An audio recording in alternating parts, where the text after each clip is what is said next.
to a new episode of The Mid Post. I got a great show for you today as I share a combination of thoughts and first impressions from an absolutely jam-packed trade deadline. From James Harden, Jared McCain, Anthony Davis to Jonathan Kuminga, I'll present my analysis on many of the moves made over the past week. I'm going to let you know right now, we shooting a lot of fades today, all right? And later on in the show, I will be joined by Mr. BBallBreakdown himself, Coach Nick, who offers some brief analysis on the trade that he's most excited to see on the court before doing the honors of selecting this week's Mid-Post Player of the Week. He offered some excellent insight on coaching, the evolution of scoring, and so much more. I promise you won't want to miss that conversation towards the end of the show. But first things first, we'll initiate our attack and survey the defense with the face-up and talk about one team that got the trade deadline right. And for me, that team was the Utah Jazz. All right, so the trade details for the Utah Jazz were that the Jazz acquired Jaren Jackson Jr., Jock Landale, who later went on to the Atlanta Hawks, John Conchar, and Vince Williams Jr. in exchange for Walter Clayton, Kyle Anderson, Taylor Hendricks, George Niang, who was eventually waived, and 3 future first-round picks to the Grizzlies. And when I look at the Utah Jazz, the first thing that popped into my head when I saw this trade was that they were able to maintain a youthful core while seeking improvement, right? They get a former defensive player of the year in Jaren Jackson, but again, something that I think a lot of people aren't talking about is just the fact that Jaren Jackson has improved as a scorer over the last few years. So they get another guy that they can get the ball to, and they get another guy that's going to defend, especially on the interior. The average age of this team is actually 25.4. So again, that lines up with the fact that they are still very young, and now they have a core where they have a lot of set pieces that they can work with. And I think you'll hear me say it later on, but I really think the big thing for the Utah Jazz is in-house development now. They got a lot of good pieces, and sure, they might even get some draft picks, and who knows what they'll be able to do if they seek to make more trades in the offseason or anything like that. But they have a lot to work with, and that's what I enjoy the most about this team. I think they have incredible lineup versatility with that in mind, right? So it's not just their youth, but now they have a lot of lineup versatility, which again is becoming a very big deal in today's NBA, playing multiple lineups, having that depth on the wings, in the interior, with the guard play. There's a lot of ways you can mix it, but I think the Jazz have a solid mix of guards, wings, and bigs. Just some examples of some lineups that I came up with. And again, not to say that these would be starting lineups, but just lineups throughout a game that the Utah Jazz can play. Let's say they open next year with Keontae George, Ace Bailey, Lauri Markkanen, who's going to go back to playing the 3, which he did in Cleveland a lot. I personally am not the biggest fan of him playing the 3, but when you get Jaren Jackson Jr., and then again, if you have Walker Kessler back for the year, that's a really stacked front court and really a stacked back court too, especially if Ace Bailey can build on what he's already done this season, the flashes that he's shown this year. They can also go Isaiah Collier, who's a really good playmaker. A lot of people are talking about the fact that in 2 straight games, he played 48 minutes. He dropped 22 dimes in the first meeting. I think he might have had another double-double the second meeting. I can't remember. I could be wrong on that. But again, just somebody who's a really good playmaker who likes leading a team. I was high on him. I shared how much I enjoyed his game in my previous show. I really like Isaiah Collier. Again, he had a bit of a slow start this year because he was coming back from injury. But again, lately he's been showing those flashes like, hey, no matter where you have me, I can make an impact for a team and really be a floor general out there. So you can play Isaiah Collier. You can put him out there with Keontae George, who's a really high-octane scorer on the perimeter. Again, you can move Ace Bailey to the 3. You can let Markkanen play his natural position at the 4, and then let Jaren Jackson Jr. play the 5. Again, another lineup that I'm sure Will Hardy has no problem seeing on the floor. Moving forward, you can still do Isaiah Collier, Ace Bailey, Bryce Sensabaugh, another microwave scorer off the bench, Jaren Jackson Jr. playing his natural power forward position, and then boom, you got Kyle Filipowski out there at the 5, or even if you want to switch Filipowski, Jaren Jackson, the options are almost limitless with this team. You got Keontae George, Vince Williams Jr., who they just picked up, Bryce Sensabaugh as a perimeter scorer, Lauri Markkanen, Walker Kessler. I mean, this is just not even close to all the combinations that Will Hardy and the Utah Jazz can use next season when hopefully everybody's healthy. And again, I love this. When you look at what the San Antonio Spurs have done this year with their lineup versatility, that is what is winning teams games nowadays. Again, yeah, for some teams it's star power, for some teams it's defense, but the teams that's really out there killing have a variety of lineups to play with, and I really think that's the trend that the Utah Jazz are following moving forward. And again, with that in mind, scoring, playmaking, interior defense, all that is there. Those are the three signature skills that the Utah Jazz will have no matter the lineup they put out on the floor. Again, you have scoring coming from Keontae George, Lauri Markkanen, right? They were arguably all-star snubs this year. Ace Bailey. And again, I think not enough people are giving Ace Bailey credit for how he's developed this year and how he's fit in to the Utah Jazz. You'll hear me actually say that more when I talk to Coach Nick later. But yeah, you have Ace Bailey, you have Bryce Sensabaugh, like I said, Jaren Jackson Jr., who's improved. You have versatile playmaking skills from Isaiah Collier, Keontae George, and like I said, Vince Williams Jr., who to me is going to be that sleeper glue guy for this team that they didn't really have. They kind of had flashes of that kind of player, maybe Kyle Anderson, maybe I'm having trouble even thinking of who it was, but they had flashes of that kind of player, but now I think they really got that guy. And again, Vince Williams Jr. is not a perfect player, not the most efficient shooter, but with the Grizzlies, he's been able to rebound his position, do a lot of playmaking, especially when Ja Morant wasn't out there. Vince Williams served as an excellent playmaker. Again, I think the Grizzlies having him and Cam Spencer as guys who can facilitate and make decisions was really good for their team while they dealt with their star being out. So now that the Utah Jazz have a guy like that they can play at the two most likely, and even do a lot of ball handling. Again, it's something that they've needed and is going to only, I think, improve their versatility moving forward. And then shooting, right? I think shooting is a little different for the Utah Jazz because they don't have a lot of specialized shooters. I'm really big on that. Having specialized shooters on the floor, not necessarily guys who can score and then be asked to shoot, but just having guys out there who take pride in shooting.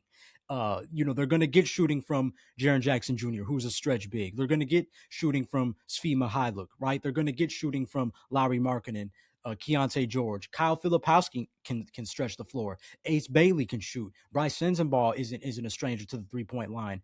Again, I think there are limited specialists, but again, all this can still improve as a unit and through the draft even. Again, they're probably going to be in position to get a really good pick this year. If they use that pick, they can focus on shooting or other weaknesses.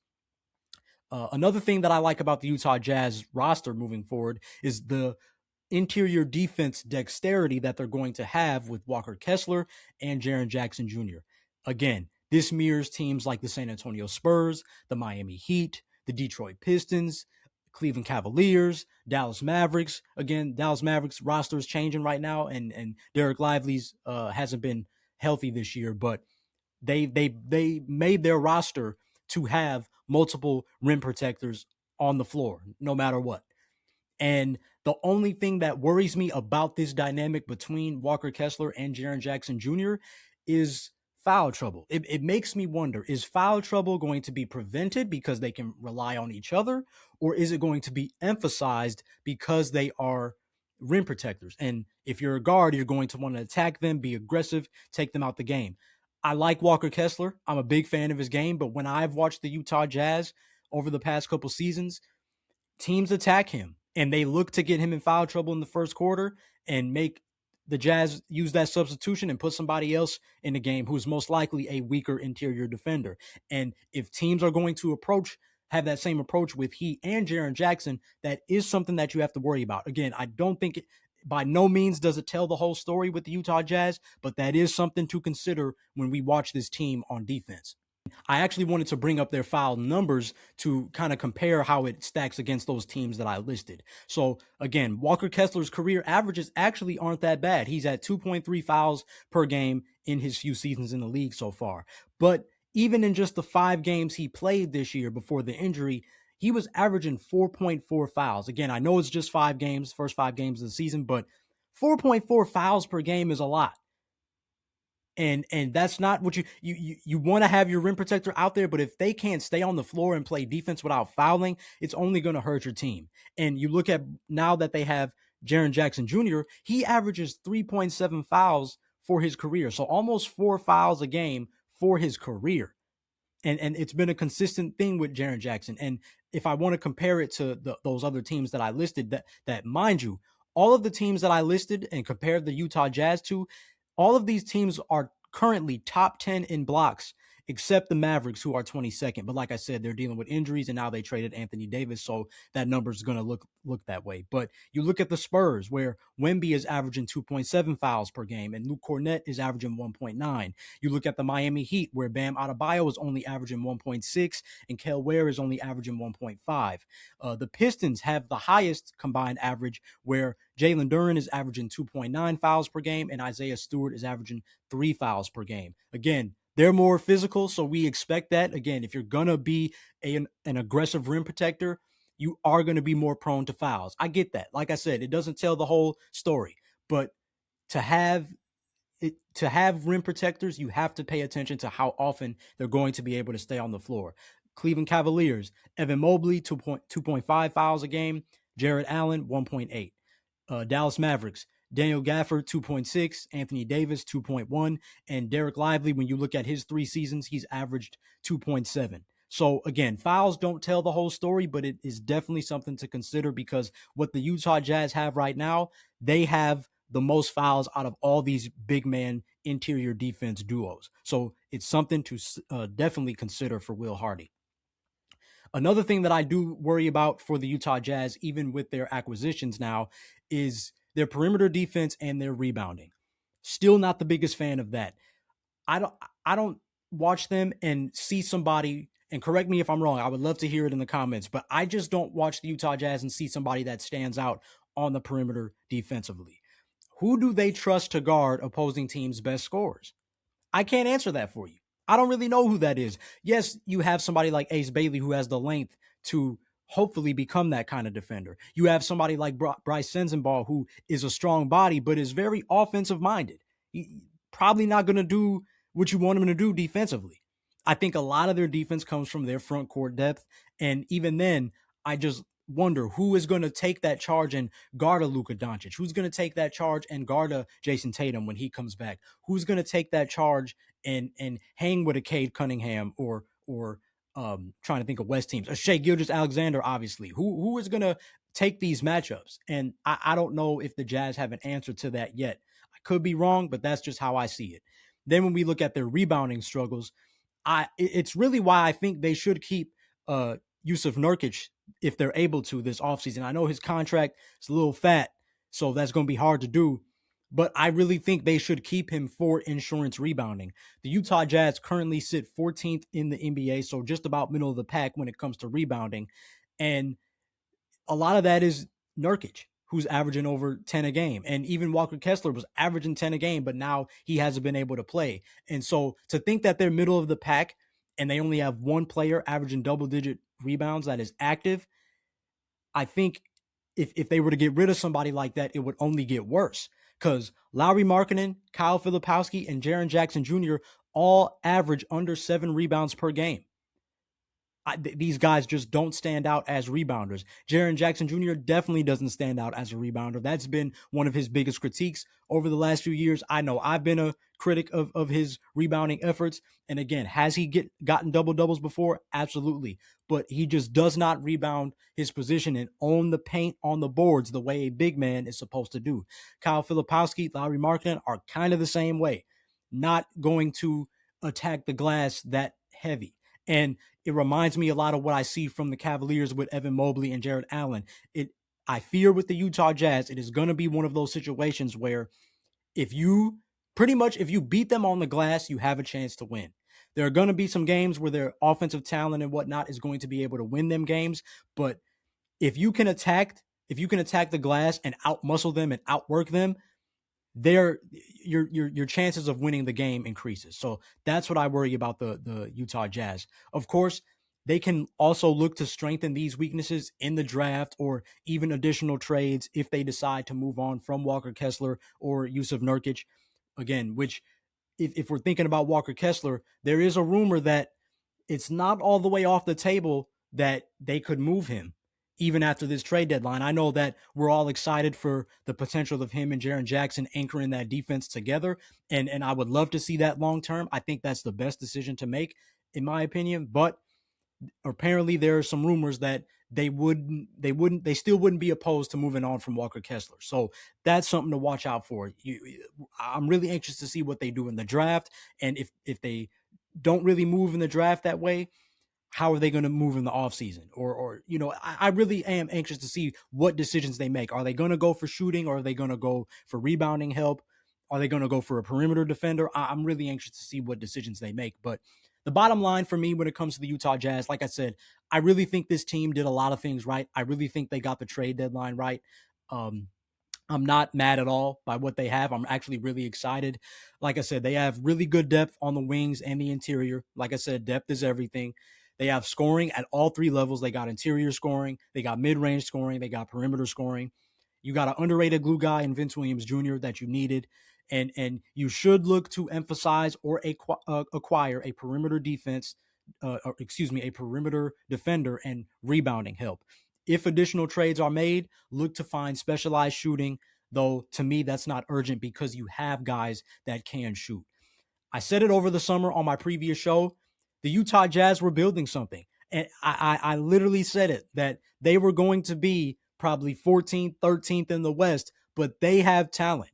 And they had a lot of special pieces despite their projections to be a lottery team. And you fast forward to today, we are seeing another Danny Ainge, I guess you can call it a masterclass. He's continuing that journey after acquiring Jaren Jackson Jr.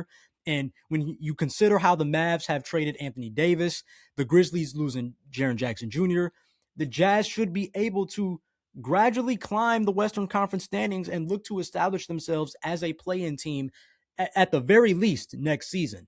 Now that they have that solid core established, their next focus, like I said earlier, should be in-house development, turning strengths into weaknesses, addressing the holes in the roster, and finally playing competitive and hopefully healthy basketball for a full season. After a successful trade deadline, let me know in the comments if you also believe the Jazz are ready to sing a new song.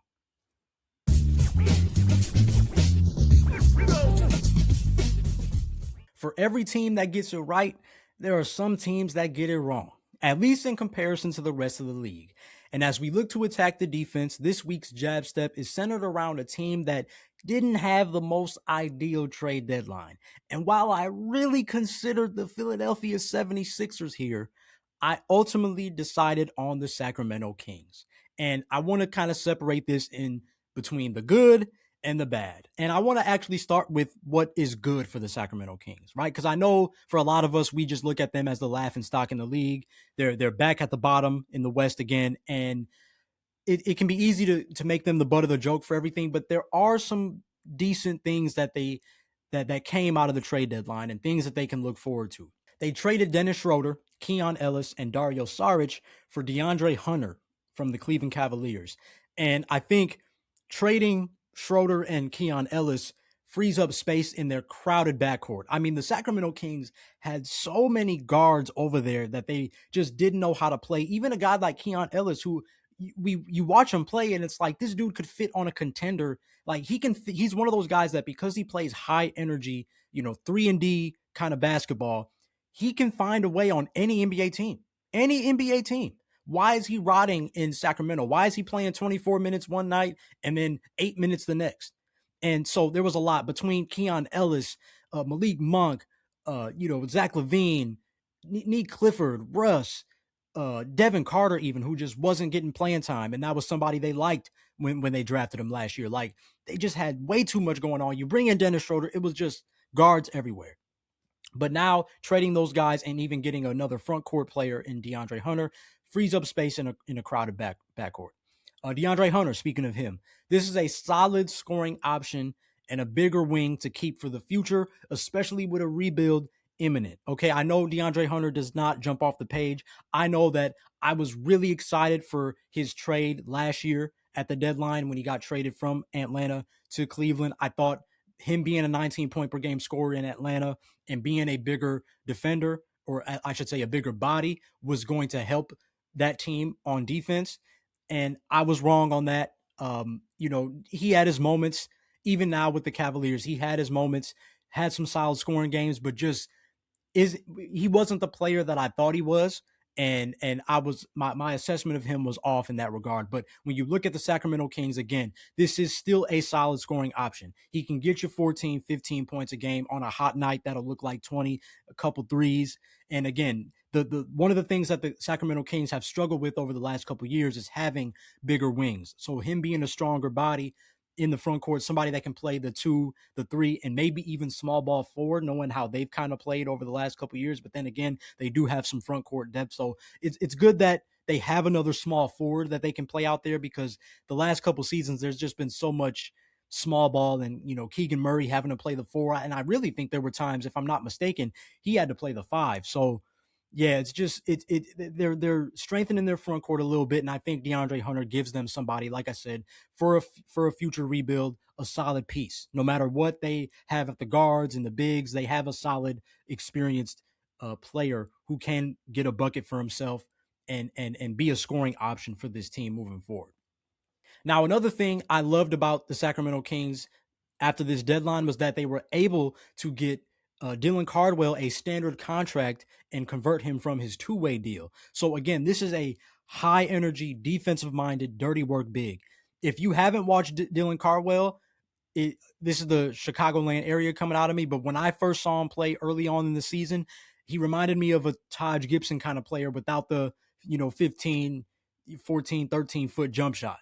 Like somebody who is just going to give high energy, become a fan favorite. I think he's already become a fan favorite in Sacramento.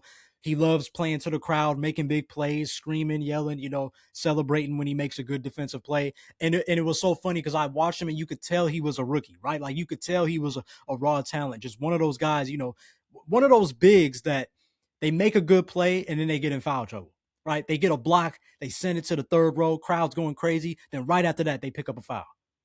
Like he was that kind of raw talent. So I'm excited that he'll be able to get even more reps. His minutes will look a lot more clear, and just he'll be able to develop through time. He'll just be able to develop into a player that the Sacramento Kings will play on a consistent basis. I'm really excited for his growth, and I really think he can be a real good energy player in this league. And I certainly hope that this allows the Sacramento Kings to keep him around and develop him into a player that, again, is going to set good screens, be a great pick and roll option, be a lob threat, and do more than hold his own on the other end. And that's something that they've needed for some time as well. And then going back to the guard side of things, this is also going to make more minutes for Nick Clifford, who, again, saw sporadic minutes this season because of guys like Zach LaVine, DeMar DeRozan, Dennis Schroeder, Malik Monk, so many guys. But again, giving up some space now, his minutes should increase. They're still a little bit crowded on the guards and wings. You still got DeMar DeRozan, still got Zach LaVine, Malik Monk. Now you got DeAndre Hunter. So he's still going to have to fight for some minutes, but he has been able to fill in quite nicely when Zach LaVine or Malik Monk miss time. And the last thing with the Kings, they still have plenty of draft picks to use in trades / rebuilding efforts. Again, whether they want to use those draft picks or whether they want to use them for future trades, they still have a lot of that real estate to work with. So believe it or not, there are some solid things. There are some good things, some bright spots with the Sacramento Kings, even though it's very easy to focus on the bad. But of course, we do have to talk about the bad because it's ugly. It's still ugly.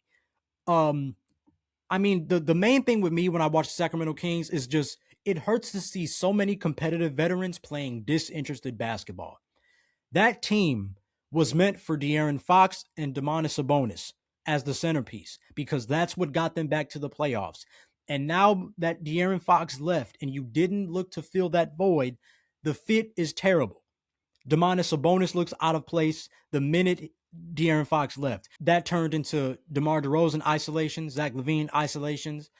And now Domantas Sabonis, the offense ain't running through him the way it once was with dribble handoffs and things of that nature. Sure, they still use him with DeMar DeRozan and other players on the roster, but there were a lot of moments where Domantas Sabonis looked out of the game where, quite honestly, his points had to come from post-ups or putbacks because he was playing with so many isolation players without a floor general to help him set the table.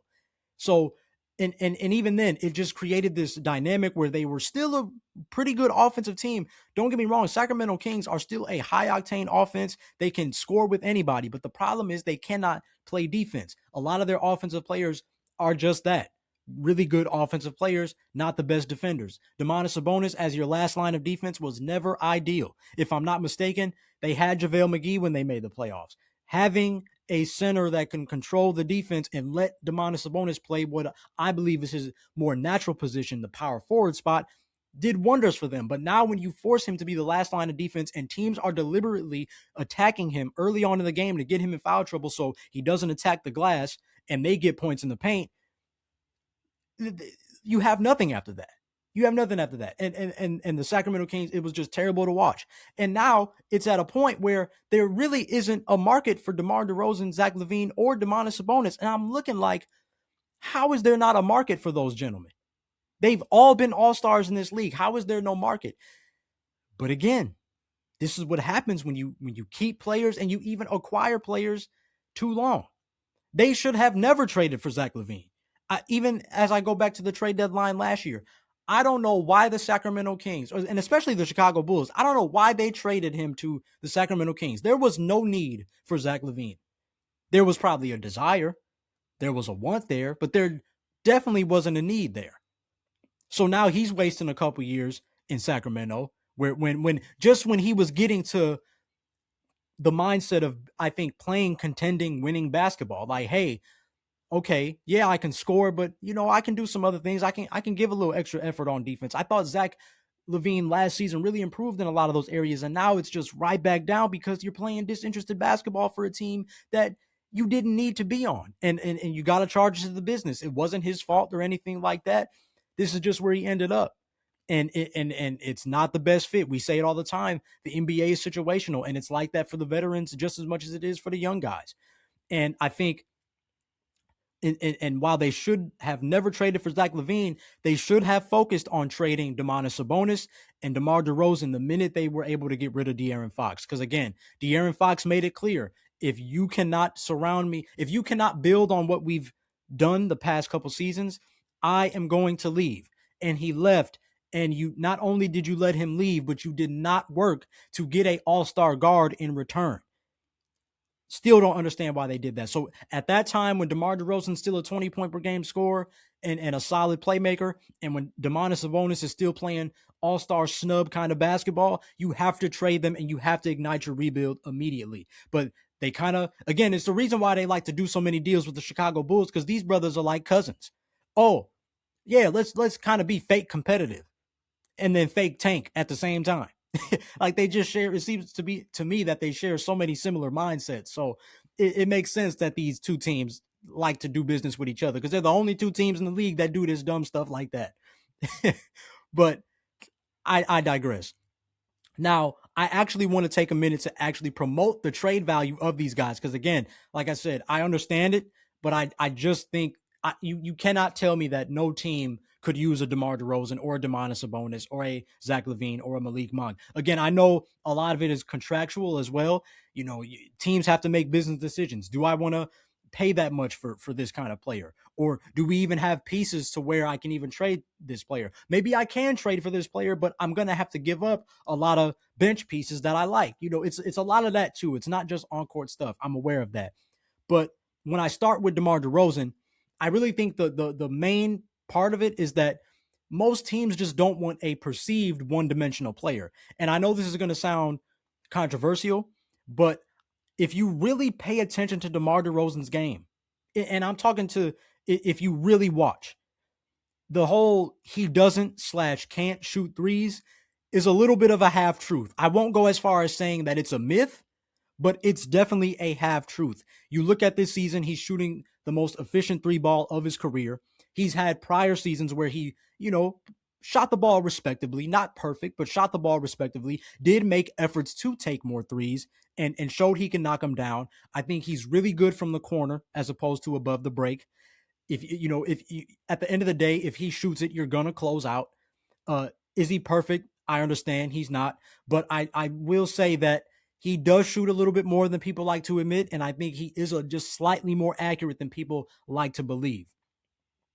I also think that he has a very underrated ability to get in the passing lanes on defense and very underrated ability to create for others. Again, DeMar DeRozan knows when to pass when his shot's not falling. But I think that is the little bit of an issue with him where it seems to be either or, not both at the same time. And I understand why teams might be hesitant to acquire a player like that.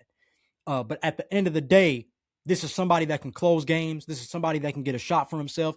And trust and believe, the playoffs every year is going to expose who doesn't have those kind of players. And so I think once again this season, we are going to be able to see who is going to need a DeMar DeRozan as the we get into the playoffs in the offseason.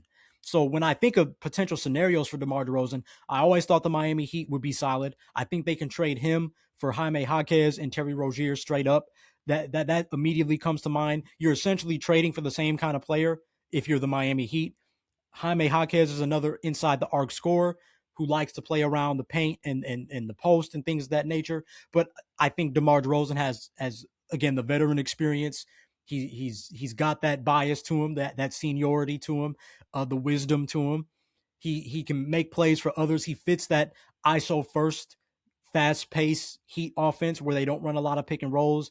He'll be able to get to his spots, and I think Jaime Jaquez will be able to blend in with the Sacramento Kings, who are entering a rebuild, and play the same way, get shots for himself and emerge and develop as a scorer. I think it's a pretty even trade in that regard. But I also think, again, I know DeMar DeRozan has voiced in the past that he wants that team to embrace their own era. And I think he even said he would only do it if Kyle Lowry were to come back. But I really think that DeMar DeRozan shouldn't sleep on a reunion to Toronto. You can trade DeMar DeRozan for RJ Barrett, and that'll be a Toronto reunion. I know RJ Barrett has been in trade rumors this year. They didn't make any deals at the trade deadline, but he was a part of some rumors because while he has been solid for the Toronto Raptors, it does seem like that's somebody you can trade who kind of seems like, I don't want to say an odd man out. I don't want it to sound like a negative connotation, but at the same time, he is somebody that is expendable. And why not go get your boy back, DeMar DeRozan? To me, that allows them to do the same exact thing they really doing with RJ Barrett. Have another guy out there for scoring versatility and playmaking versatility so you can still stay afloat with those teams like the San Antonio Spurs or the Oklahoma City Thunder or other teams, the New York Knicks, who have depth, and you can match it because you still have other players you can get the ball to. And if they really want to, if they really want to do that, the Raptors can even trade Jacoby Walter and Jakob Poeltl for DeMar DeRozan and still keep RJ Barrett out there. So again, you're just stretching your offensive versatility with ball handlers and scorers, which again is what today's league is all about. And when you look at the fact that the Toronto Raptors have really embraced that small ball because of Jakob Poeltl's injuries, like they're hanging and they're playing small ball, and yet they still have Sandro Mamukelashvili, who's playing excellent ball off the bench for them and sometimes starting this year. They just picked up Trace Jackson Davis. I don't see why not. To me, if I'm DeMar DeRozan, I'm coming back to the crib while this team is ascending as a playoff team in the East. Like, oh yeah, let's do it. I really think, like I said, with Toronto embracing this small ball success and keeping their scoring versatility, why not? Whether you want to put, and I think that would be a thing too. Let DeMar and RJ come off the bench, and that would be a really good duo if you ask me. But there's a lot of ways you can do that with their versatility. Now, as I move to Domantas Sabonis, I always felt that he needs to play with a team that has a rim protector and values unselfish basketball. This Sacramento Kings situation has proven that Domantas Sabonis is not the best to play with isolation guards because he still needs his post touches. He still needs to get those high-low actions, and he still needs to serve as a playmaking hub on occasion to, opposite of the starting point guard. And so when I think of those scenarios, I think the Portland Trailblazers wouldn't be that bad. They do have some scores. Obviously, we know what Dame Dollar can do. We know how Shaedon Sharpe has developed over the years. We know how Denny Avdia has emerged this year. And even a guy like Caleb Love, who loves to get a bucket off the bench. They do have ISO scores, but I do think that if you're Dame Lillard, if you're Shaedon Sharpe, if you're these guys, you want somebody like Domantas Sabonis. Where it's like, I think all of those gentlemen wouldn't mind giving up the ball, playing out of DHOs, diversifying their offense. I know Dame, especially at this stage in his career, would love to play more off ball than on the ball. Again, having Denny Avdia and then bringing in somebody like Sabonis, who would be stunting like his daddy wearing that number 11 in Portland. Storybook, I know, but I do think it wouldn't be a bad fit on court either. But I also think of the Dallas Mavericks, who again have Daniel Gafford, and hopefully, man, praying for the health of Derek Lively, that he can get healthy, stay with this team, and be that defensive anchor off the bench that he was supposed to be and was drafted to be. If you can have a lineup where you have Domantas Sabonis and you can either put Daniel Gafford or Derek Lively out there to protect the rim, you got Cooper Flagg out there who plays unselfish basketball, but is also a great who's emerging as really one of the better scorers out west, and really what we would all think is going to be one of the best scorers in the league someday.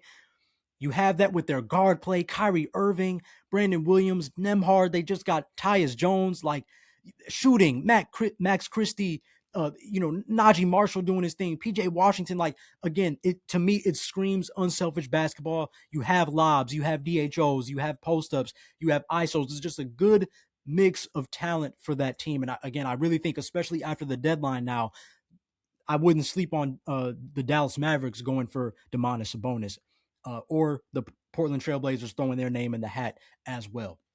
As for Zach LaVine, I think the ideal contenders for Zach LaVine are the Detroit Pistons or the San Antonio Spurs. And if you're watching on YouTube, you've been able to see that I've actually added screenshots of trade scenarios that I have put in the ESPN trade machine just to get an idea of what it could look like. And you see here, if you're watching, that Zach LaVine has multiple trades that they can work with for both Detroit and San Antonio. Like, I wouldn't sleep on that. Like I said, I really think Zach LaVine needs a situation where a team values winning basketball, and he can be somebody's go-to guy or partnership go-to guy. Like I've been saying, you know me, I've been saying Cade Cunningham needs a Robin, man. He needs a Robin if the Detroit Pistons are going to really contend how they want to contend. And this year, they've shown defense might really get them through that Eastern Conference door. Like, I would not be surprised if the Detroit Pistons find a way to be Eastern Conference champions this year.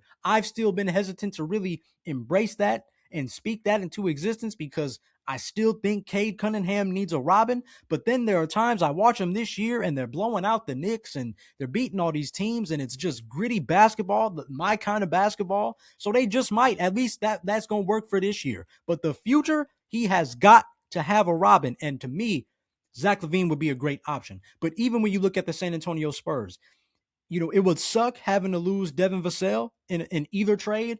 But man, if you can turn that into Zach LaVine, who's really going to do the same things as Devin Vassell, and quite honestly, with a little bit more dexterity off the dribble and things of that nature, oh boy, San Antonio would get a little more dangerous.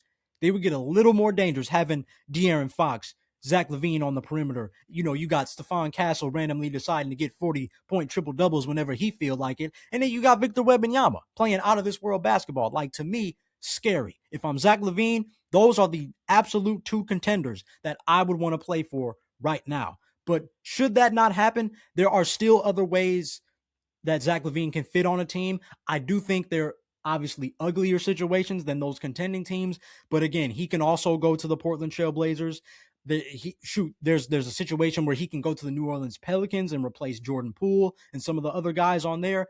I don't love it for Zach LaVine, but if he wants to play somewhere else, there are options, and there are still more options. I came up with this crazy trade for the Charlotte Hornets, which it was just so weird though, because they have Brandon Miller, they got Kobe White, LaMelo Ball, Conca Nipple. Like, I found a way to make a trade where they can still keep their core pieces, and that's just they're already so offensive minded. Just throwing Zach LaVine in that would just be a circus, a fun circus, but is ugly. So, good or bad, there are other scenarios for Zach LaVine, but I really would love for him to play for a contender because he hasn't really had that opportunity in his career. And I really think it would bring the best out of him. Again, situational is everything. And I've said it before. Doug Collins always said the best prescription is a made bucket. I would also add that a great prescription, a high dosage, is A winning situation. A winning situation will darn near fix any kind of player, but only time will tell. Then we want to move to Malik Monk. Malik Monk, again, when I think of Malik Monk, I'm like, who wouldn't want another microwave scorer plus competitor? The competitor that he is, he always believes that the Kings have a chance. He's a microwave scorer, playmaker. Like we've seen what he can do. He can also play on winning teams and teams on the bubble. So in this situation, there's a trade where you could say that Malik Monk, what if the Nuggets traded for Malik Monk? They traded Cam Johnson for Malik Monk. I think, again, you got to value that because the Nuggets are a really good team. They're making it work. Cam Johnson is a taller wing. But when you think of Malik Monk's equally streaky shooting ability and also scoring ability that Cam Johnson doesn't always show, that would be an interesting trade. Again, they would get a little smaller, but that scoring punch would still be there for Denver. I would love that for him. But then if we think of bubble teams, Atlanta Hawks, again, this team is really surrounding Jalen Johnson with a lot of really good combinations of scoring, playmaking, selfless basketball. You know, I've already seen on Twitter that people are calling the Atlanta Hawks like the most ethical team in the NBA because yes, they have Jalen Johnson, but like everybody eats on that team. Everybody can eat on that team. So I think Malik Monk will fit great on a team like that, where again, they're going to shoot a lot of threes. They're going to do a lot of DHOs, a lot of pick and rolls, just trying to find whoever's the best scoring option. I think he'd fit great there. But again, he's somebody, the contract will probably make it hard for some other teams, but those are two teams where I'm like, whether contender or bubble team, Malik Monk would have a great impact on both of those teams, in my opinion. So in conclusion with the Sacramento Kings, again, it still hurts for me to watch competitive veterans who don't want to spend their final years in hopeless situations. I really hope Sacramento can figure that out this offseason. I mean, it was smart to keep the team together to continue tanking. And then I think now they're going to be able to use the offseason to explore that market for veterans, right? If you are these veterans, you got to use this last part of the season to build that value for the offseason. So again, I think even Russell Westbrook, right? He should have a much better market this summer if he doesn't want to stay in Sacramento because his jump shot has been much more consistent, especially from beyond the arc. He's been typical Russ, rebounding, hustle plays, defense, assists. Like he's been great for them this year. And I think the Sacramento Kings, of course, are still in play for a top draft pick. Of course, only time will tell how that really goes and how the ping pong ball bounces their way. But, you know, at the end of the day, I think Scott Perry and BJ Armstrong have embraced the process and they've been open with fans. And that's what you want for your team. You know, you want your front office to be open with the process. And I think, quite honestly, their approach is good, even if it does look a little ugly and, you know, is a little tough to watch sometimes. So the Kings' current situation, we got to remember, isn't all their fault. It is kind of, you know, carrying over from the prior iteration of management. This is their first season with Scott Perry and BJ Armstrong in control. However, it doesn't take away from the fact that they weren't able to trade their veterans and tank in peace. But nonetheless, they remain in a more than solid position to initiate their rebuild. And hopefully this next time around, they are able to foster and really eventually foster a culture that actually values winning, and they don't find themselves in positions like they were with De'Aaron Fox and even Tyrese Halliburton. But I digress.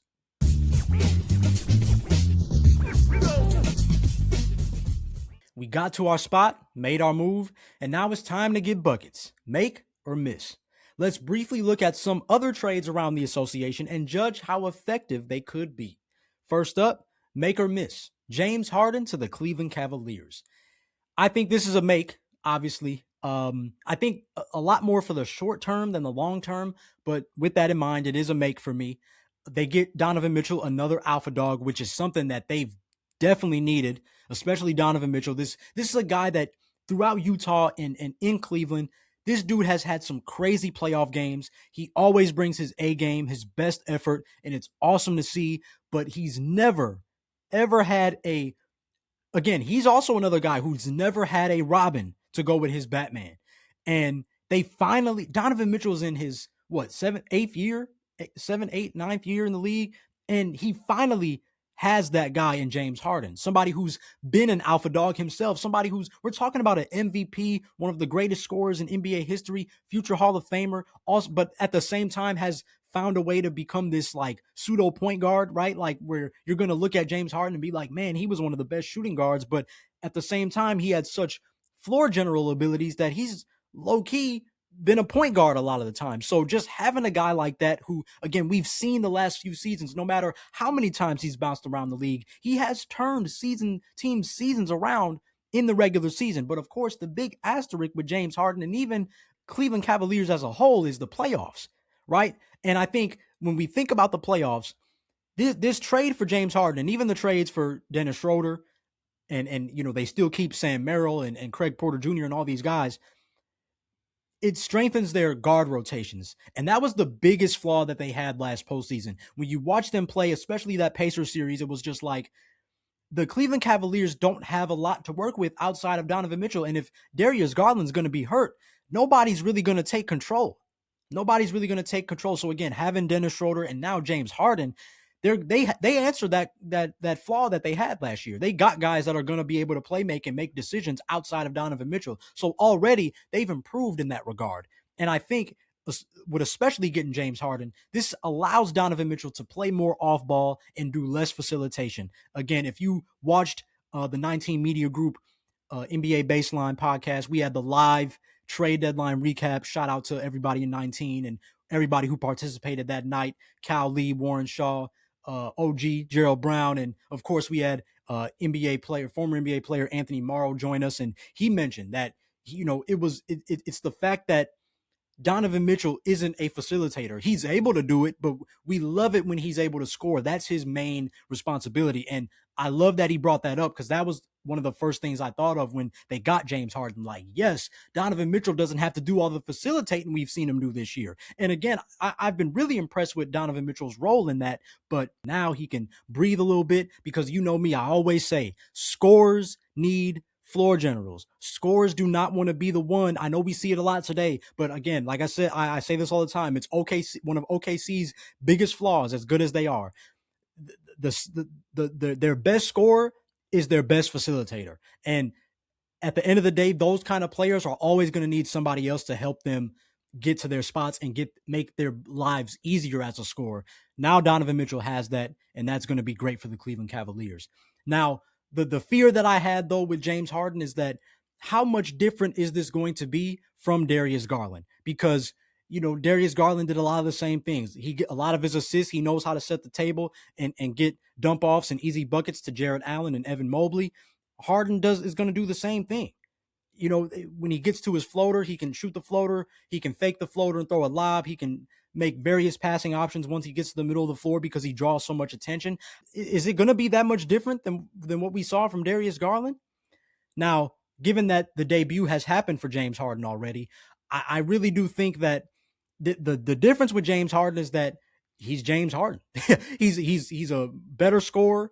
He's got that wisdom and that seniority to him. Like, the Kings repeatedly put two on the ball pretty much every time, every pick and roll, every time he touched the ball. And it just created so many lanes, so many passing lanes, and especially Jarrett Allen, which again leads me to my next point. Like, James Harden is really going to allow Evan Mobley and Jarrett Allen to breathe a sigh of relief because Jarrett Allen was in trade rumors. But now when you bring in James Harden, he essentially gets to keep his job. Like, you mean to tell me the ball's just going to be right here and all I got to do is dunk it? Like, I was already doing that, but now I have James Harden, and we see first game of the season, what, Jarrett Allen shot like 11 to 12 from the field or something like that? Just easy buckets. Just, I mean, a big man's dream, just getting the ball for easy buckets at the hoop. When you put Evan Mobley out there who can also stretch the floor, like James Harden, he's going to do some things for that Cavaliers offense that hopefully gets them closer to their goals. But like I said, there's still with James Harden's playoff woes that we've seen in clinching games and things of that nature. I'm still cautious. I am very cautious, but I do like, in a general sense, what I've seen from the Cleveland Cavaliers. And again, everybody's going to be able to eat from the acquisition of James Harden. Next, make or miss. Sixers trade Jared McCain to the Oklahoma City Thunder. And mind you, this was the trade that I hated. I'm telling you, love it for Jared McCain, love it for OKC, but when this news broke, I almost threw my phone. I'm not the one getting traded, and I almost threw my phone. Now, granted, the Sixers got a first-round pick out of this, but they did not improve their bench scoring. They are one of the worst teams in the league when it comes to bench scoring. And sure, they're able to mask that weakness because they rely so heavily on Joel Embiid, Tyrese Maxey, and then having VJ Edgecombe, Paul George being able to score in double digits. Kelly Oubre's healthy now. He can be a spark plug, but he gets mixed in with the starters and the bench. So really, when you just think about it in terms of starters versus bench, they are solely relying on Quentin Grimes to lead the charge, and we have not seen that be the best strategy for this team. There have been many nights already this season, as much as I love what the Sixers have done this year, there have been so many nights where they just cannot score off the bench. They rely so stinking much on their starters for their points. And when you're blessed with that kind of offensive dexterity, sure, abuse it, okay? But man, come playoff time, I just envision that the Sixers are going to shoot themselves in the foot because they just don't have the best bench scoring options. You're really relying on one dude to do that for you. And you trade Jared McCain just as he was getting in rhythm. He was supposed to be that point guard slash, he was supposed to be that combo guard. Then you throw in Quentin Grimes and they can lead the bench. But now you just gave that away. You got a draft pick, but you didn't address that issue. So I'm so afraid that this weakness will show in the playoffs. But again, this is a miss for the Sixers, but it's a make for OKC. At the very least, this is just another spot-up shooter that OKC can use, and really a spot-up shooter that they've needed. Sure, they have Isaiah Joe. Lou Dort does his thing. They have Aaron Wiggins does his thing. They got guys. But, man, to throw in Jared McCain, like, that's just insane to think about. Because I actually looked at the numbers. If you look at the numbers, OKC is a middle-of-the-pack team in terms of corner threes, right? But they're 35.8 percentage efficiency is just about even with their 3-point percentage from above the break. So in a lot of ways, you can argue that OKC values the corner three as much as they do any other spot from beyond the arc. And when you watch OKC games, you see that. You see that. They do a lot of isolations for Shai Gilgeous, or, Shai Gilgeous loves to attack the middle of the floor, and you find Dort in that corner. You got Isaiah Joe in this corner. You got so many options in the corner, and now you throw in Jared McCain to that mix, and that's literally all they really need him for. And even when you think about it from the strategy, right? Like one of the reasons why OKC was able to get that one win they got versus San Antonio Spurs is because they put Isaiah Joe in the corner when Wemby was roaming. So the thing about it is that if Wemby is the low man on defense, he has to pick and choose whether or not he wants to go contest that corner and sacrifice protecting the paint, or stay in the paint and give an open three up. So getting Jared McCain and throwing him in the corner with those guys already, that's dangerous, man. That's dangerous. And I think it gets really good if Jared McCain can get back to what he was showing last season and develop into, once again, OKC's much needed secondary offensive initiator. But it gets scary if he develops into an all-star caliber player. Why would the Sixers help out the Thunder? That is the question for the ages. Why in the heck did the Philadelphia Sixers essentially just help out the team that was the absolute last team that needed some extra strength? And if you follow my socials, I said it on Twitter. You mean to tell me that OKC thrives off the power of friendship, and they get one of the most friendliest brothers in the NBA? You cannot make this up, man. This is crazy. So, yeah, that's a miss, Philly. That's a miss. Make or miss Anthony Davis traded to the Washington Wizards. Now, the interesting thing about this trade with Dallas is that the Mavericks essentially gave him away. And that's not a diss to Marvin Bagley or Chris Middleton or any of those guys, but it's just not the kind of return that you think of when you hear Anthony Davis. Now, it happened though. So on the Wizards side of things, they put this strong core together of Trae Young, Trey Johnson, Keyshawn George, Alex Sarr, and now Anthony Davis, but you still have Bilal Coulibaly coming off the bench. I think you can still even start him on occasion, and Bub Carrington. That's a solid 7-man group right there. And you still got Will Riley. You still got Justin Champagnie. Like, the Wizards can do some stuff. It's not going to be great. I immediately think of them as like a 4, 5, 6 seed when healthy, but they can do some damage. They can do some damage if they stay healthy. Again, that's the big if right there. Obviously, what I love about this trade is that once again, it's another strong interior defense duo: Alex Sarr, Anthony Davis. You can play them together. You can stagger them. Getting Anthony Davis is just another pick and roll threat for Trae Young. It's somebody that can get a lot of post touches, isolation touches in the mid post, things of that nature. It gives them a great scoring option in the half court when that game slows down and nobody else is really in rhythm. I really like that part of it. But at the same time, on this kind of roster, I don't think Anthony Davis's emphasis should be on those isolation touches as much, because there's so much that they can do with DHOs. There's so much that they've done through Alex Sarr, pick and rolls, things of that nature. Trey Johnson emerging as a sharpshooter in this league. Like, I wouldn't want to just see. I really question Anthony Davis's fit in that regard, because again, he's somebody that does like those isolations, and you don't want to take away from what those other guys can bring to the game. So that's something that the Wizards coach is going to have to think of when he manages this team. But on paper, in a general sense, I think it's a good situation for the Wizards to bring exciting basketball to this team again that they've really needed. They haven't had that for a long time. And again, you do have those hefty contracts now with Trae Young and Anthony Davis that could come back to bite. But at the end of the day, for the right now, this is a good move for the Wizards to get some excitement back and hopefully become a winning team in the Eastern Conference and really, bring back some of them days when I was a kid and it was, Agent Zero and Caron Butler and Antoine Jameson and all those guys. Like, the Wizards kind of remind me of that era. So hopefully they can get back to that. But like I said, health will be key. But for now, I'm going to see this as a make, because anytime you can swap Marvin Bagley for Anthony Davis, you got to take that. So I think it's a make. We getting buckets today. Another make. Pacers acquire Ivica Zubac. I love this trade for both sides. It was actually when I have like 6 pages of notes in my notebook from the trade deadline. And the highest grade trade in my notes was this Pacers and Clippers trade. It was an A. I mean, the Clippers get a young piece to go with Darius Garland and Ben Mathurin. The Pacers get a much-needed big man who can rebound, defend, set good screens, and efficiently score at the hoop. Real ones know that I was a big fan of Zubac, even in the beginning when Zubac didn't have the best hands and he wasn't the best finisher and people critiqued him not every night, like for his raw talent. But I saw the vision. I called him Baby Marc Gasol numerous times, and he really evolved into that similar kind of player, physical guy, defensive guy, but great low post player. And now he gets the chance to really contend on a Pacers team that's hungry to get back to the finals.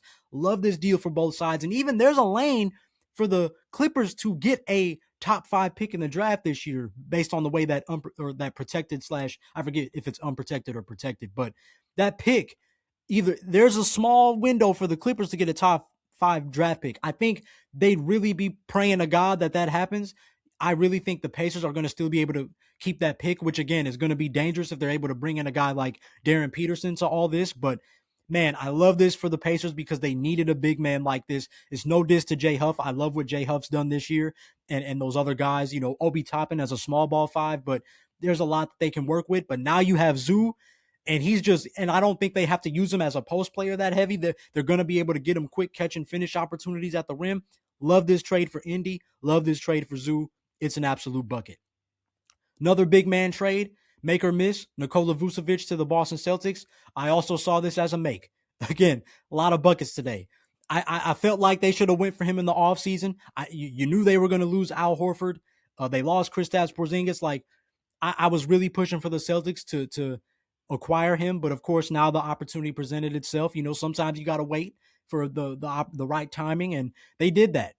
They do lose a key guard in Simons, and they're really going to have to figure out how to strengthen that backcourt again, but it certainly shores up their big man depth. And I think we saw this in Nikola Vucevic's debut, right? Like, he fits better off the bench with Peyton Pritchard, but at the same time, you can finish. He's able to finish games because of his offensive dexterity that he brings to the team. So I thought that it's always great when you have a dynamic like that, because he's able to rebound, pass, stretch the floor. very similar to Al Horford and Kristaps Porzingis. I've said it. He is both of those guys combined, really. The thing that's different about Vooch is that he's just not the defender that those guys were, and that's going to hurt the Boston Celtics. Again, they make up for it with Nehemiah Queta, but man, having Vooch, that can hurt. But I think in a general sense, he fits the kind of offense that Joe Mazzulla has established, and he fits the basketball that they like to play. And I love that they got Vooch in this trade. I look forward to seeing how it fits long term. I think he wants to be there. He's a part of a no BS organization for the first time in his career, really. Again, that's no diss to the Orlando Magic. That's no diss to his short time in Philadelphia. That's no diss to my Chicago Bulls. But to be with a team that just values championships and their management shows it, that's excellent. That's excellent. So big make for Nikola Vucevic going to the Boston Celtics. Then we got Jonathan Kuminga going to the Atlanta Hawks. Is that a make or a miss? And I see it as a make. I see it as a make. At the end of the day, he gets free from the Warriors system. And like I mentioned earlier in this episode, he enters the Hawks everybody eats dynamic. He's an athletic wing. He can finish at the cup with the best of them. He can create for himself. And I really think if they plan on keeping him long term, he can evolve into that half court scorer that I've always felt Jalen Johnson needs. Jalen Johnson is a much better half court scorer than I've given him credit for. But to now have a guy like Jonathan Kuminga who can also take that responsibility, and of course Nickeil Alexander-Walker, who has stepped up in that regard, having a CJ McCollum who can do the same, now that dexterity is just tremendous. And like I said, that athleticism is really going to shine as they love to operate in transition. Again, I'm not sure if this is a long-term situation, but it's better than Golden State for Jonathan Kuminga, and I think he can thrive here. Next make or miss. Ayo Dosunmu to the Minnesota Timberwolves. They get a much-needed utility player. I see it as a make. It's just the first thing that came to my mind. It's another Dante DiVincenzo. But this time, because of his experience in Chicago, he can really also play the three. Now, I think it's good that he's on the Timberwolves where they have Jaden McDaniels and a lot of raw wings on that team, so he can focus on his combo guard roots on this team. But this is another high-energy, efficient player who can contribute in a winning situation. I think it's really great. Like I said, another Dante DiVincenzo, somebody that can handle the ball, somebody that can shoot the three, somebody that can guard 94 feet, somebody that can be a pest on defense on the perimeter. That's right with how the Minnesota Timberwolves like to defend and how they like to play. He should fit like a glove. Really excited for Ayo, of course, being the Chicago guy. Really excited for him to be in a winning situation. This is a make. And then the last scenario, make or miss, Kobe White to the Hornets.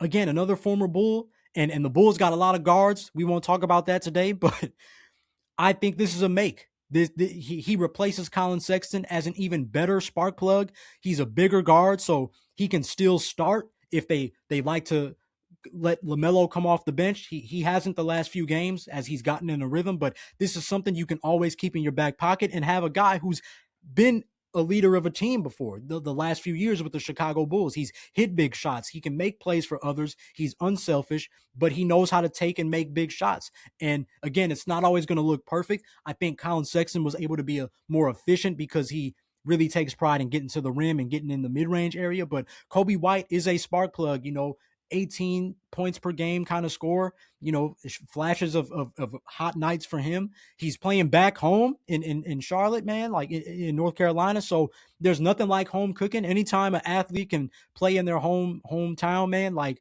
that's going to be great for their mental. That's going to be great for the people around them and great for their spirits. So I see it as a make. The Hornets thrive off a high octane offense, and bringing in Kobe White, replacing Colin Sexton with Kobe White is a big deal, if you ask me. For a team that's already surging, they're on a crazy win streak at the time of this recording. It's going to get crazy. If the Hornets can establish this and continue this moving forward, this is a good scenario for them. They really got their sixth man, I would say, and also, like I said, somebody who's more than capable of starting as well. So that's a make for me. So in total, 7 makes, 1 miss, 87% from the field. Safe to say we cooked today, all right? Hopefully these players do the same in their new situations. But as always, this doesn't mean that we're done just yet, as it's time for our final segment, the Mid-Post Player of the Week. As I mentioned in the intro, over the weekend I got the chance to chop it up with longtime B-Ball Breakdown creator, Coach Nick, as he helps me show love to an NBA legend who made a name for himself in the mid post while offering plenty of knowledge and insight on the game we all love. While this show is typically an isolation play, it was an absolute joy to run the two-man game and let someone else get buckets alongside me. If you're a hoops historian, you're going to love who Coach Nick picked and gave the honor to this week. I mean, it's a great selection, if I do say so myself. And if you're unfamiliar, you're certainly going to learn a thing or two from Coach Nick. So this conversation will actually lead straight into the end of today's show. So as always, I hope you enjoyed the solo part of this show and enjoy this awesome conversation with Coach Nick.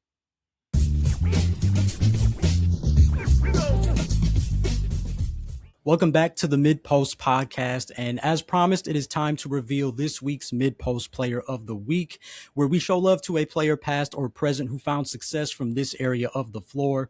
But today I am not alone, as I am thrilled to be joined by a basketball coach with 20 plus years of experience at various levels and one of the pioneers when it comes to digital basketball content creation. It is a pleasure to have Coach Nick from BBallBreakdown here with me today to do the honors and select our mid-post player of the week. Coach, welcome to the show, and I am grateful to have you join me today.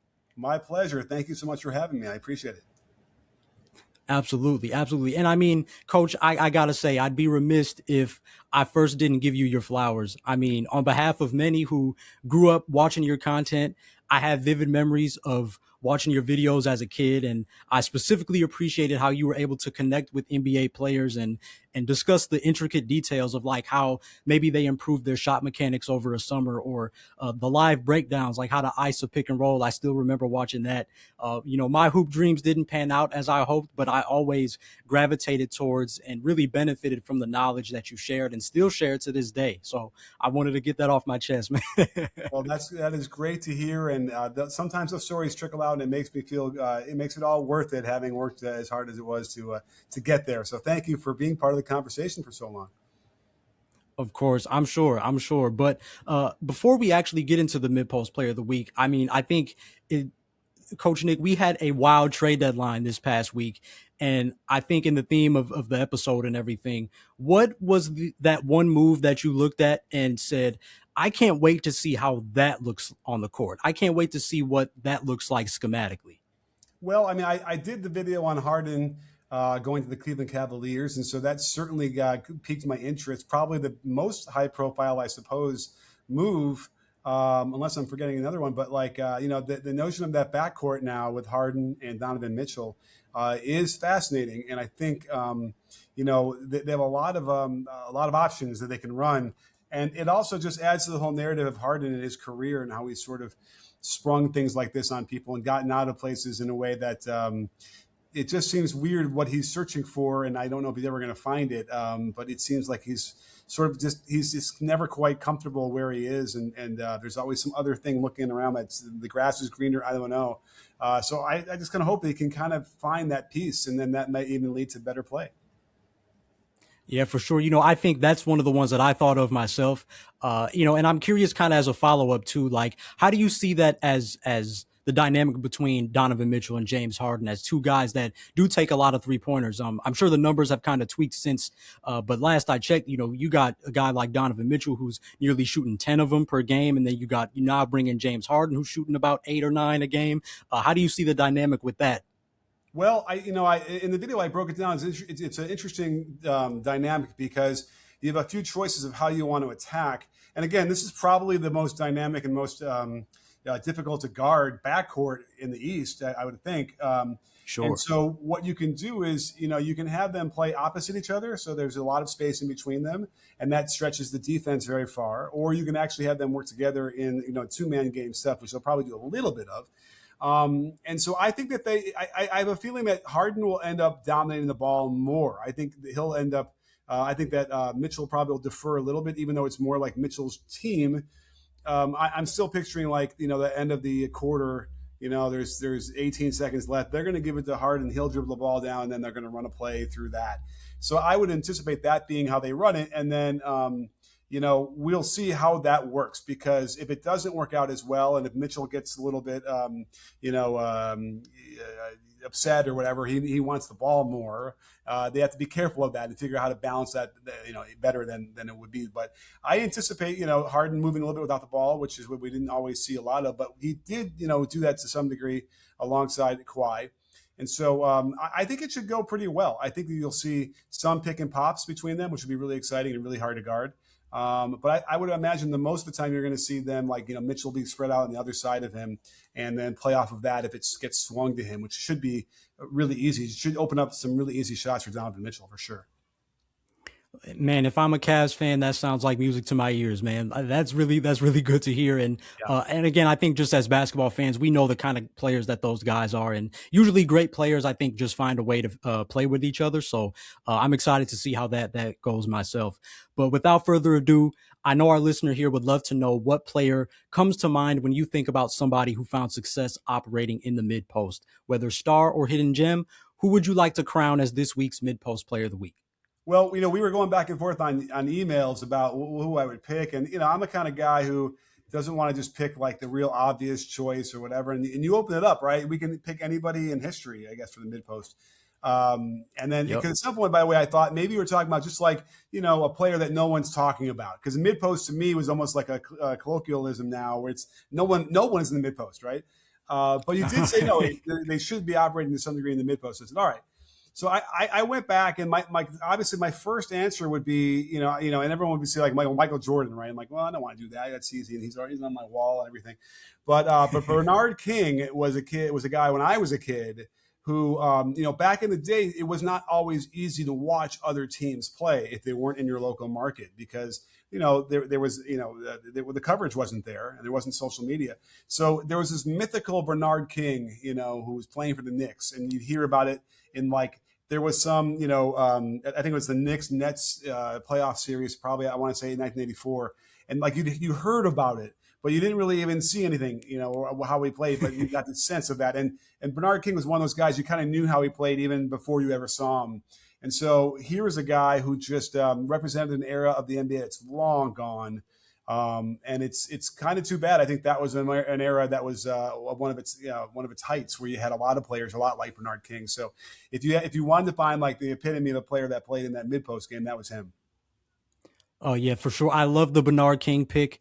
I actually, on my separate YouTube channel, I actually did a reaction video to his 60-point game on Christmas, and I loved seeing how calculated and fundamentally sound he was. Like, you just knew that he had a vision of how the game was going to go, even in the first quarter. He's like, I'm going to get to my spots, and if they're giving me the jumper, I'll take the jumper. But if not, I have no problems getting to the free throw line or getting buckets inside. And as soon as that happened, he got points inside, opened up the jumper. Then once they got used to the jumper, he's getting to the line at will. And I really appreciated that. Again, a lot of, especially the youth, are going to look at that and see how simple it was, how different it was. But I think you can really appreciate how calculated he was on that area of the floor. And you know what's funny? I was doing some research, watching some clips, but now I'm having in my memory, there was an article interviewing him, or maybe it was the Bernie and Ernie. There was a documentary, something I watched at some point, where he had kind of like, he divided up the court into quadrants, and that was what dictated like what moves he would do depending on where he was, and that's how he simplified the game.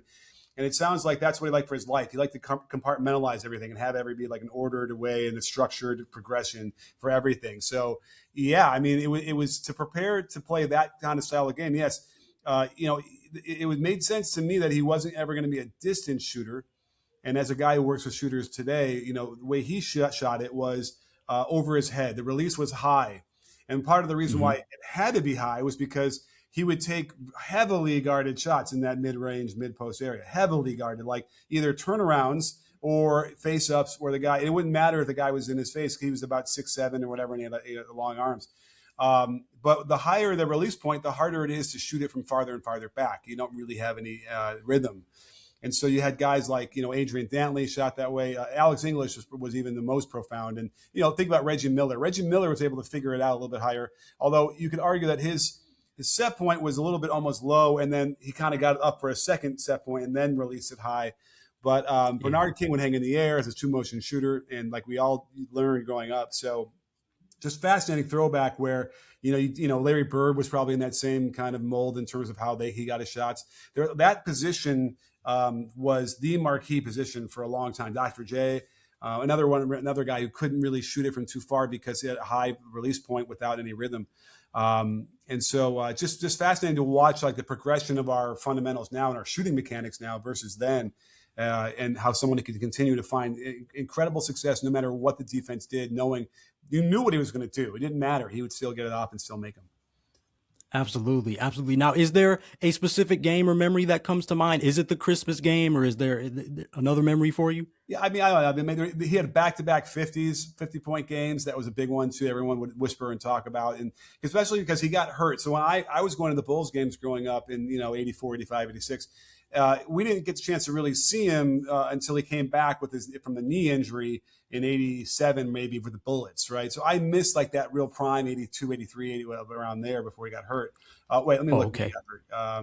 He was, 84, 85. It looked like he got hurt that year. And so really before that, I didn't chance to see him in person. So that's what I'm remembering now is, and like whatever that playoff series he had in like 84 before that, it was just always like that. It was a myth. You couldn't see it, and they didn't have MSG in Chicago. You couldn't watch it as much. So you'd be lucky when it was a national game. But I think it's just his overall game. The one thing that kind of stands out to me though is he was not an assist guy. That was not his role. He didn't pass the ball really for assists. And I bet you he probably could have done it. He was just a good basketball player. But like that role, the small forward in the offenses back then was a scoring role, right? It wasn't as varied as you might see now. And so suddenly, that guy, that was another reason why that position was sort of simplified. And on the margins, guys like Larry Bird would get some more assists because he would pass a little bit more. But so many of those guys, were just scorers, pure scorers. And, there's a reason why Scottie Pippen became, arguably the greatest perimeter defender of his era or positional defender of that position. It's because he had to go up against all these guys every night. Every team had to go on just a lot like that. And so it forced you to have to get really good at defense or just get roasted. That's a great point. And, I've always heard Kobe Bryant, Tracy McGrady, Carmelo Anthony growing up, urge players to learn how to score in the mid post. Why do you think it's important for aspiring scorers to master that area of the floor, similar to Bernard King? Well, nowadays we would say we don't want to take contested shots from 15 feet anymore, right? Open shots are fine. I was just today in my workout, we were working on sort of like one dribble pull-ups to make sure that they were open. And while we were doing our live stuff, a couple shots came up that were heavily contested mid-range shots. And we're like, we don't want those anymore. I would still, I still subscribe to that, even though when I was growing up, it was like, we would take some of those. Those were okay. We didn't want to take any contested threes. Now, what they would consider a contested three is open, not wide open, but open, right? We weren't allowed to take it. If the guy was within a few feet of you, you weren't allowed to take it, right? But now it's like, right. Gosh, hands down, shoot it. What are you waiting for? So I'm still there, but I do feel like we're seeing some throwbacks to some earlier times. Double bigs are coming back a little bit. They realize that, yes. When you can get offensive rebounds by having two big guys out there instead of only one, those kickouts for threes are the best threes. So like, why not go back old school and get a couple bigs? Most likely one of those bigs is going to shoot threes now because it is the modern game. So you're not going to give that up on the other side as much like that you used to. I'm thinking like, you wouldn't play Steven Adams and Zach Randolph together anymore. Right. But now you can kind of do it because Zach Randolph will be shooting threes. And so the spacing isn't as collapsed as it would be.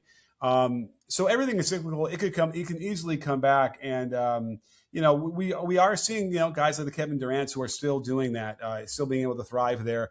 And the other issue is that in the playoffs, when, the defenses are really prepared, they'll run you off the line. And if you're not going to get the shot fake sidestep threes and you suddenly find yourself chased into the mid range, well, that might be the best shot you're going to get. And if you don't have the experience to take those like you had throughout the regular season, then you're going to be in trouble in the playoffs. So there is a reason to be able to still have that mid-post game because, when they shut down the pick and roll a little bit and they wall off the drives, that's what you're going to have left in the heavy pressure situations of the playoffs. I'm so glad you mentioned that, Coach, because can you kind of allude to the fact that how important it is to play off the catch? Because there were so many times I was watching the finals last year and I was like, man, if OKC can just get Shea the rock where he can play out of the triple threat, they'll be so much better. And it was game 4 where Coach Dagnall made that adjustment towards the second half and started using those inverted pick and rolls to get Shea at the free throw line and be able to operate against Andrew Nembhard and not have to dribble up the floor 94 feet with pressure defense. I mean, I'm the guy who says triple threat is dead, and I invented a new defense where you play behind the ball as out of the zone. And one of the things that coaches are always concerned about, like, well, what if they throw the ball to the high post there? I'm like, well, do you even see anybody who's going to face up and jab step, shot fake, whatever? And I'm like, they can let them do that. Let them waste time off the shot clock if you want them to do that. But and Shea, I think Shea is going to go down as the top 5 scorer of all time. So I don't even know if it matters where you get him the ball. He's going to score. He doesn't have to get fouled. I know everyone's upset about the way he gets fouled, but he doesn't have to. He can give you 35 with 2 free throws or 15 free throws. So, exactly. but there is no question that getting the ball in that area. Even a guy like Jokic, right, is terrific at it as a passer too. And that's what we spend, by the way, a lot of time in the modern game. What I'm working on now in our 3-man, live stuff is we get the ball at the high post first and operate out of that. That gets you everything. That gets you attacks in the catch. It gets you spacing, attacking, closeouts, and advantages more than any other position. And I get frustrated because I'm watching all these newfangled offenses, and Illinois is running this really cool offense. We get these gold medals and silver medal stuff. But in my mind, I'm watching. I'm like, well, there's no like weak side screens. There's not as much cutting as there could be. Like the weak side screens and high post entries are the ones you don't see when it's really free form 5 out. And back in the day, you had a lot of the mid post action would come off of pin downs. And so you'd have those guys curling off of a pin down from like that's being set about 12 or 14 feet from the basket, right? So you don't have a lot of space around the basket, but you're also making a catch off of a screen right there with so much pressure on the defense that it should come back. If Steph Curry got a pin down that close, it would be over. Because if he doesn't even curl all the way in, he's facing up at the basket, like he's basically posting up. You're not going to stop him if he has the ball in his hands 14 feet from the basket. It's over. And so they should do more of that. And as a throwback, even I think you're right. There's something there that we could probably recycle again and come back to. And I think you kind of touched on this. So my next question would be, some of those players that we do tend to admire, they did get that label of being a ball stopper, despite bringing their value through their scoring ability. How does a player succeed in the mid post without becoming a ball stopper? Is that possible? I don't know. Because the mid post is interesting. Back to the basket, low post, you can get cuts and you can be the guy passing out of there or kicking out for threes, right? That stuff is easier. Mid post even though it's only a few feet away and it's a little bit different angle, it does sort of imply, yes, I can be a little bit more aggressive with the shot. And then, and maybe there's less, the angle isn't as good perhaps on some of the cuts, so that is a challenge. And, I suppose what that ends up meaning is, and I'm working with a kid right now in high school who's, he's an absolute bucket. He's scoring like 35 a game. And remember, high school is only 32 minutes total. And he's scoring 35 a game. And I'm like, you got to be careful because, like, first of all, if you're going to take a shot, in his example, he might come down for the heat check, 2 dribbles inside of half court and shoot a 3. And I'm like, if you're going to take that, you got to hit a few, right? You can't be like a real low percentage. You got to be able to make them. And on the flip side with the mid post, you got to be an efficient player, right? You got to prove over even a short amount of time that your teammates are going to be like, okay, he can do that because he's making enough of them, right? You got to make enough of them, first of all. And if you're inefficient, that's what rubbed me wrong about like the Allen Iversons. Kobe would rub me wrong a little bit too, because they would get into those mid-range stuff and they'd be inefficient at it. And, they had highlights and they were, they had personalities that were large and that could overcome some things with perhaps some other teammates looking at them out of the side of their eye. But you got to be careful about that, right? And so that is one way. And then certainly, yes, being willing to in certain situations too, where especially if you're up by 10, 12, 14 points, it's a lot easier to like get the ball moving a little bit then and earn some of that goodwill, right? And that builds up over time of passes. And then, okay, it's getting a little bit tighter. It's now an 8-point game in the end of the third quarter. I got to do some work now. I'm going to go get some buckets, right? That's actually works a lot better. So there's a game management and situational management as well to that, you can just get some free brownie points by throwing some passes in situations where it isn't as crucial that you have to score. Yeah, I love that, Coach, because, and even how you mentioned that you're coaching somebody right now, I think that's a perfect segue for my next question, because I always watch basketball and always wanted to understand, as a coach, how do you instill confidence in a young player who does kind of gravitate towards that style of play? How do you instill that trust in them, but at the same time, make sure they're not getting too ahead of themselves and hurt the team with that style of play? Absolutely. And it's a challenge with this player too, because he really is that good, that he could shoot anytime he wants, and so I'm impressing upon him, guys like Steph and Dame who take those shots without passing. They'll dribble in and just shoot a really long three. They have to make enough of them to justify that so the other players aren't getting mad. But B, they're the best teammates in the NBA. And what do I mean by that? I mean, they're caring and they're empathetic, and they, on a human level, are connected with their teammates. And you need to be that way if you're going to be someone that's going to take a lot of shots, and especially if they're contested. If you are friendly with your teammates, right, and they like you, that's going to give you some more leeway. It really will. Otherwise, you might get to the point where they won't pass it to you. And there's been players in the NBA who, and we talked about them before, where you have to really think twice about passing it to them, because if you do, that shot's going up no matter what. The ball is going to go out of their hands to the basket. So if I'm the point guard and I'm trying to manage the game, I'm like, is he in a situation now or not? And I got to make that quick decision before I throw it to him. So, but you don't want to be that guy. You want to be the guy everyone really likes.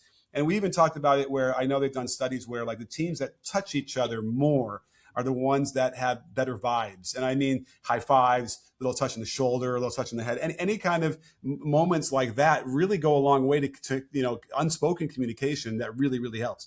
On the coaching side, body language is really important. And I think I used to sort of reject that when I was really young as a coach. And you realize, and you can see it right away, like a lot of the body language of the coaches tends to be negative. And they might even say, hey, good job, you're playing well today. But you can just tell it's not authentic because of the body language. And that turns players off really, really very quickly. And, part of this trust is that, you want to trust that the players will do what you want them to do in the games and make the right decisions. But it goes the other way as well, where the players need to trust that you care about them, that you want them to be as good as they possibly can.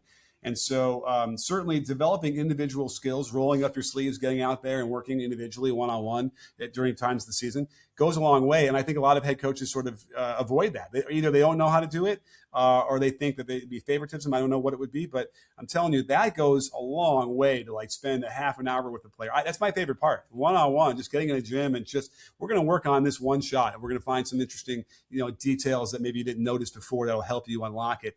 That buys you so much goodwill as a coach and that trust that you're looking for. And if you want to treat it like a one-way road where the player is the only person who's got to trust and they have to be, if the player is the one who's has to move all the way towards you as a coach, that's never going to work. You're going to be a frustrated coach your entire career. You have to meet them halfway or more than halfway.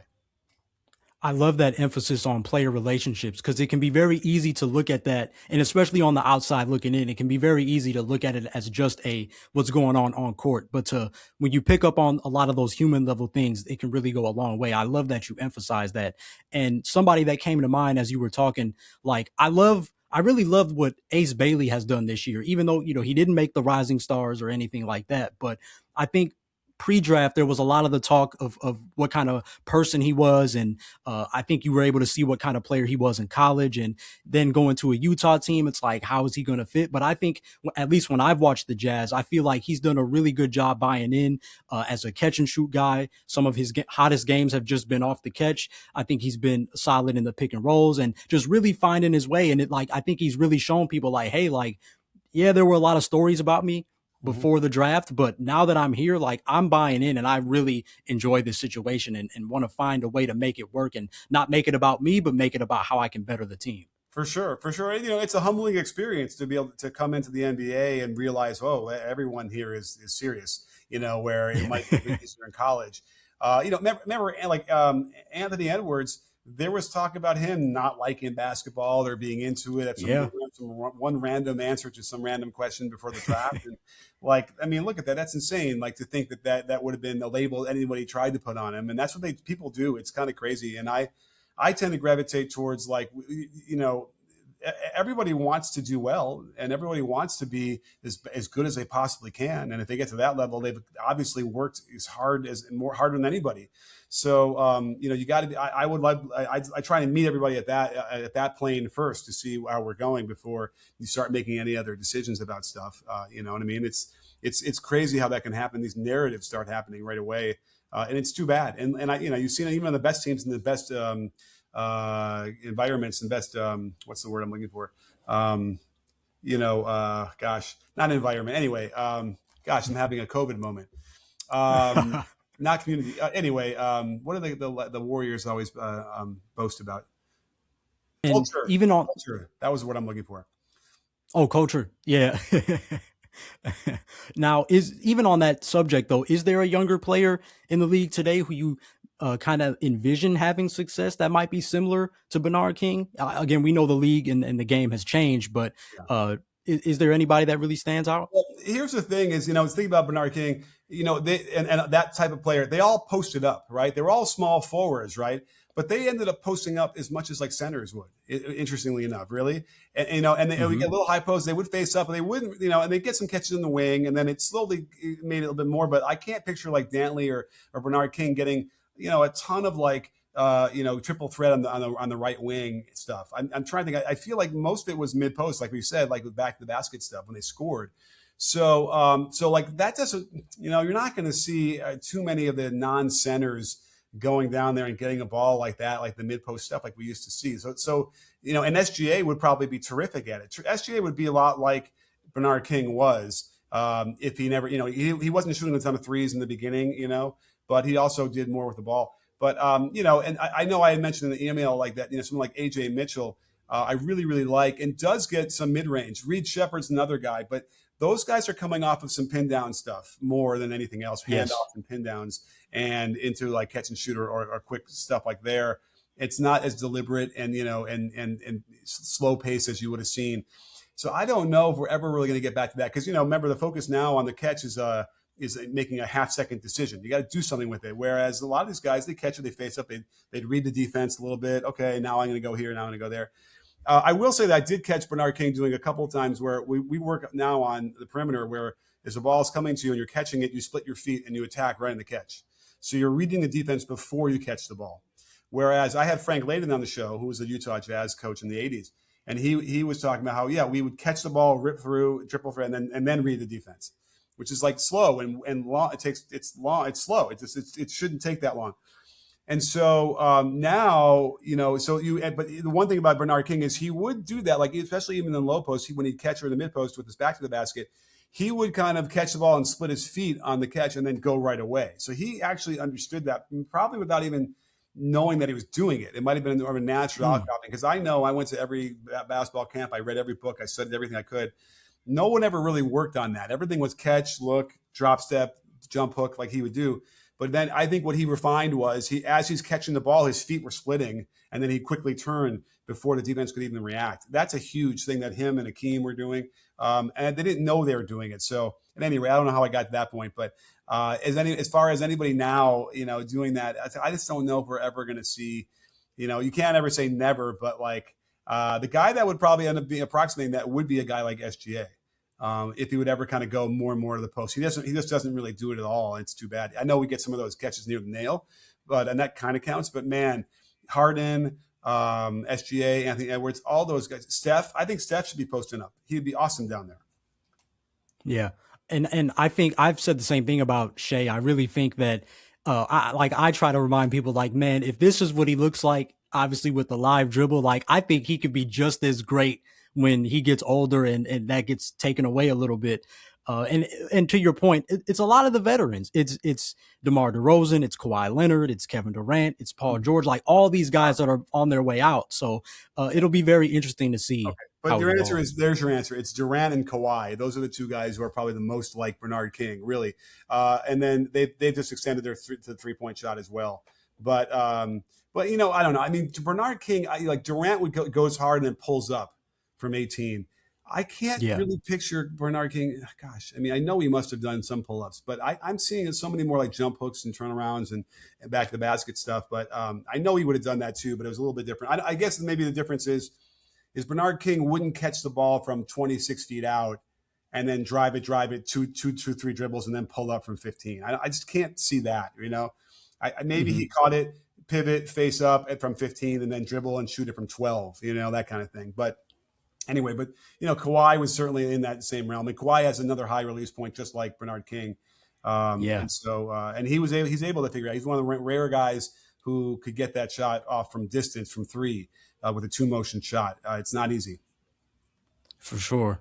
Well, Coach, that's all I have. I mean, there you have it. I really appreciate all the insight that you've given us today, even so much more than I thought, man. I'm really excited for this conversation to release, and I thank you for your time and just helping me show love to a player who found success in the mid post and giving young hoopers out there who I hope listen and watch and you know, give them some game on how they can be successful from inside the arc as well. Well, thank you for letting me talk as much as I did. I know I went on, but again, a great conversation as always, and certainly Bernard King needs to be studied, and let's let his lore live on. Absolutely. Coach, did you have anything you wanted to plug? Anything you know, help our listener here follow your socials and what you're doing all over YouTube and whatnot? Sure. I mean, you know, B-ball break. I mean, if you type in B-ball on YouTube, it will autofill because I'm old and I've been doing it that long. But YouTube is the central hub. There's Twitter, or X is really a big place as well. But, you know, TikTok has been blowing up recently, and IG, I still do some stuff there. So, you know, I'm always trying to find things. And then we do a live show as well as a sort of a live podcast show every Monday. So would love to see, you know, other people over there. It'd be a great conversation to have with more people. Absolutely. Well, of course, this is just a small dose of what Coach Nick continues to contribute to this game that we all love. And if you want more expertise from him, you already know you got to subscribe to BBallBreakdown on YouTube. Follow him on the socials at BBallBreakdown, as he offers daily analysis of NBA games and a plethora of insights for anyone who seeks to strengthen their basketball IQ or their skills on the court. And as for me, you know where to find me. I'll catch you in the post next week. Peace out and God bless.